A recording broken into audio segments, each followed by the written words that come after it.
آئیے اب ذکر نبی ہوگا، اب ذکر نبی ہوگا، خاموش ہے دیوانے،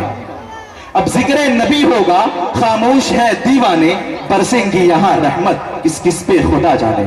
عزیز ساتھیوں، آئیے اب اس ذات اقدس کا تذکرہ کریں جس کا تذکرہ اللہ رب العزت نے خود قرآن کریم کے اندر متعدد مقامات پر کیا ہے۔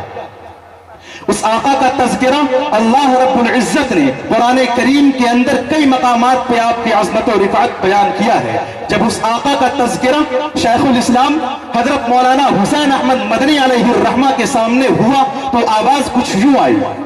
تمکتا رہے تیرے روضے کا منظر، تمکتا رہے تیرے روضے کا منظر، سلامت رہے تیرے روضے کی جالی، ہمیں بھی عطا ہو وہ شوق ابوذر، ہمیں بھی عطا ہو وہ جذب بلالی۔ جب اس آقا کا تذکرہ شیخ الہند حضرت مولانا محمود الحسن دیوبندی علیہ الرحمہ کے سامنے ہوا تو آواز کچھ یوں آئی، اے جنت تجھ میں حور و قصور رہتے ہیں، اے جنت تجھ میں حور و قصور رہتے ہیں، میں نے مانا ضرور رہتے ہیں، میرے دل کا طواف کر جنت میرے دل میں حضور رہتے ہیں۔ جب اس آقا کا تذکرہ حضرت پادوی رحمت اللہ علیہ کے پیر و مرشد حضرت مولانا اسعد اللہ صاحب نور اللہ مرقدہ کے سامنے ہوا تو آواز کچھ یوں آئی، میں کیا جانوں کہ کیا تم ہو،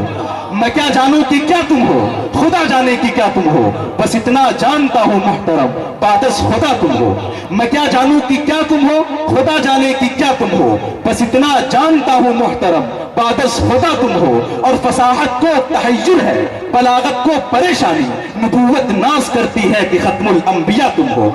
جب اس آقا کا تذکرہ تسنیم فاروقی کے سامنے ہوا تو آواز کچھ یوں آئی، تیرے تذکرے کے قابل، تیرے تذکرے کے قابل میری عاجزی کہاں ہے، تیرے تذکرے کے قابل میری عاجزی کہاں ہے، تیرا نام ہے محمد تیری بزم آسماں ہے، تیرے تذکرے کے قابل میری عاجزی کہاں ہے، تیرا نام ہے محمد تیری بزم آسماں ہے، اور میرا کچھ نہ کر سکیں گی نئے دور کی اداسی، ابھی اے زمین بتہا تیری آرزو جواں ہے۔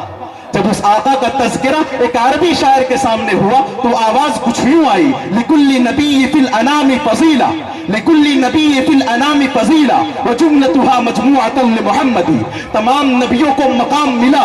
مرتبہ ملا، حیثیت ملی، وقار ملا، عزت ملی، خوشحالی ملی، پاک دامنی ملی، تمام انبیاء کے فضائل کو، محامد کو، مقاصد کو، عنایات کو، نوازشات کو جس گلدستے کے اندر جمع کر دیا جائے پھر اس گلدستے کا نام ہوا کرتا ہے محمد الرسول اللہ صلی اللہ علیہ وسلم۔ اسی کو دیکھتے ہوئے پنڈت عاجز فانوی نے کہا تھا، لکھی نبیوں کی یوں میں نے سنا اول سے آخر تک، لکھی نبیوں کی یوں میں نے سنا اول سے آخر تک، محمد لکھ دیا بس ہو گیا اول سے آخر تک۔ میں دربار رسالت مآب صلی اللہ علیہ وسلم میں نذرانہ عقیدت پیش کرنے کے لیے کشی نگر سے تشریف لائے مہمان شاعر حضرت مولانا قطب الدین صاحب دامت فیوزہم کو بڑے ہی ادب کے ساتھ درخواست کرتا ہوں کہ حضرت والا آئیں اور نعتیہ کلام سے ہم سامعین کو محظوظ فرمائیں۔